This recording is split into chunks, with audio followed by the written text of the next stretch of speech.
Halo semuanya, salam jumpa dari kami The Brothers Podcast. Nah, brother, pada kesempatan kali ini kita akan membahas atau berbincang-bincang atau ngobrol-ngobrol bareng dengan tema atau topik yang sangat menarik, brother. Betul sekali, topik yang sangat menarik Apa? yaitu apa?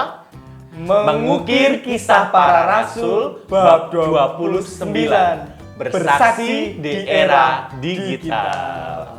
Ya. Nah, oke, brother, langsung saja ya kita mulai ngobrol-ngobrol Ya. atau berbincang-bincang pada malam Perkenalan hari. diri dulu dong. Oh ya, perkenalkan nama saya Frater Dedi. Dan saya Frater Bayu, dan di balik kamera sana ada Frater Henry Gus. Nah, kisah para rasul bab 1 sampai 28. Ya. Nah, itu adalah kisah 2000 tahun yang lalu kan. Dan itu adalah kisah mengenai para murid ya. yang berjumpa dengan Yesus Yesus setelah yang bangkit. Nah, benar sekali, brother. Nah, setelah peristiwa kebangkitan Yesus itu juga para murid diutus untuk mewartakan kabar sukacita Injil itu sendiri. Seperti siapa? Ya, seperti Santo Petrus, Yohanes, Matias, dan juga yang Paulus. terkenal tuh Paulus. Nah, benar sekali. Nah, mereka itu diutus untuk pergi mewartakan sukacita Injil, dan dengan penuh semangat dan juga perjuangan, yaitu mereka berusaha untuk mewartakan kabar sukacita Injil untuk semua orang. Nah, tapi itu 2000 tahun yang lalu. Benar sekali. Nah, karena itu peristiwa 2000 tahun yang lalu, pengalaman para murid mengalami Yesus yang bangkit dan telah menerima karunia Kudus. Nah, kita juga di zaman ini juga diundang untuk mengukir kisah para rasul bab 29. Karena kan kisah para rasul itu hanya sampai bab 28. Nah, kita juga sebagai murid-murid Kristus diundang untuk meneruskan kisah para rasul di bab 29 itu dengan kesaksian yang kita lakukan setiap hari, seperti itu. Iya, betul sekali, Iya brother. kan? Nah, lalu apa yang harus bisa kita lakukan, brother, untuk mengukir kisah para rasul 29 ini? Nah, pertanyaan sangat bagus. Gini teman-teman. Nah, kita perlu menyadari dalam Lumen Gentium 31, berkat sakramen baptis, kita semua dipersatukan dalam tubuh mistik Kristus. Dan juga kita sebagai anggota tubuh mistik Kristus menerima tugas perutusan, yaitu tugas imamat, kenabian, dan juga tugas apa? Satu lagi? Rajawi. Nah, benar sekali. Itu yang perlu diingat penting. Ya. Apa tadi dia? Biar supaya ingat semuanya. Imamat, Rajawi, dan kenabian. Nah, apa itu maksudnya? Dan yang penting lagi tadi sebelumnya, baptis itu menyatukan kita dengan tubuh mistik Kristus. Nah, apa itu artinya yang tadi ada tugas tadi? Oh, yang imamat, kenabian, dan rajawi. Nah, teman-teman, dengan menerima tugas imamat berarti kita diminta untuk menguduskan dunia. Kita sebagai orang yang telah dibaptis menjadi anggota gereja dan menjadi anggota Kristus sendiri, diajak untuk menguduskan dunia ini, yaitu dengan cara-cara kita yang seperti berdoa dan lain-lain. Lalu kalau tugas kenabian itu kita diajak untuk memberikan kesaksian kepada orang-orang di luar sana, kepada orang-orang mungkin berbeda agama dengan kita, tentang pengalaman kita yang menjumpai Kristus yang bangkit, seperti itu. Karena kan ada dua macam ya, pengalaman Paskah dan peristiwa Paskah. Nah, kalau peristiwa Paskah itu kan peristiwa 2000 tahun yang lalu ketika Yesus itu sengsara, wafat, dan bangkit. Kalau pengalaman Paskah adalah pengalaman yang kita mengalami Yesus yang bangkit di saat ini, seperti itu. Nah, itu lalu yang ketiga adalah tadi apa yang belum? Rajawi. Berarti kita diajak untuk memimpin ataupun mendorong orang juga untuk semakin percaya kepada Kristus dan membawa mereka kepada keselamatan itu sendiri, seperti itu. Mantap, betul sekali, brother. Yeah. Nah, terus bagaimana kita sebagai kaum muda itu di zaman sekarang ini menjadi saksi Kristus? Iya, benar sekali.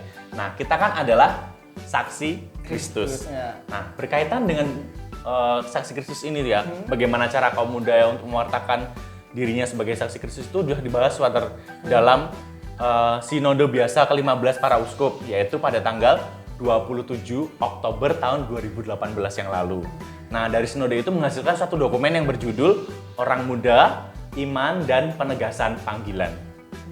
Nah, tuliskan dalam artikel 54 bahwa kaum muda itu bukan hanya masa depan gereja, tetapi tonggak dan masa sekarang gereja. Jadi, kaum muda itu mempunyai tugas yang sangat penting dalam melakukan kegiatan-kegiatan gerejawi, Frater. Oke. Nah, jadi tidak hanya untuk masa depan, tapi sekarang itu mereka juga punya kewajiban untuk melakukan tugas-tugas aktivitas di dalam gereja, misalnya dengan KTGC, ataupun pelayanan liturgi, lalu misalnya apalagi, Frater? Mimpin doa-doa. Ya, mimpin doa, ataupun juga dengan musik-musikan, bernyanyi atau bermain musik seperti itu. Nah, itu juga suatu upaya yang bisa dilakukan oleh kaum muda dalam mewartakan Kristus yang bangkit menjadi saksi Kristus.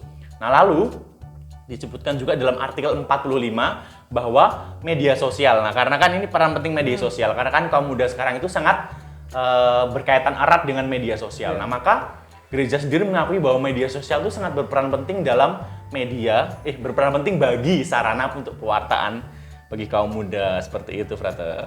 Wah, betul sekali nih, brother ini. Nah, lalu dengan demikian kita dapat mengetahui bahwa orang muda menjadi pelaku utama dalam aktivitas gereja. Benar sekali, karena kan ya banyak sekali kaum muda di dalam gereja Katolik ini, dan mereka mungkin sekarang masih ya belum berani untuk mewartakan seperti itu. Ya, dan memang di zaman ini ya yang dikatakan Frater tadi bahwa media sosial itu menjadi sarana yang sangat relevan. Dalam mewartakan kabar sukacita Injil itu sendiri. Ya, kata para uskup ya ini dalam sinode. Kata para uskup. Dan saya amini. Nah, kami juga mengamini sih, benar sekali. Nah, lalu kira-kira kan Frater juga termasuk bagian orang muda. Oh iya dong, saya masih muda ya. Lalu bagaimana sih pengalaman Frater selama ini dalam mewartakan atau menjadi saksi Kristus itu sendiri? Nah, terima kasih Frater ya pertanyaannya. Mungkin kita bisa saling berbagi pengalaman, teman-teman ya. Ini juga pengalaman saya, juga pengalaman Frater Dedi juga. Jadi ketika saya tuh dalam media sosial ya, saya menyadari bahwa saya itu adalah seorang saksi Kristus.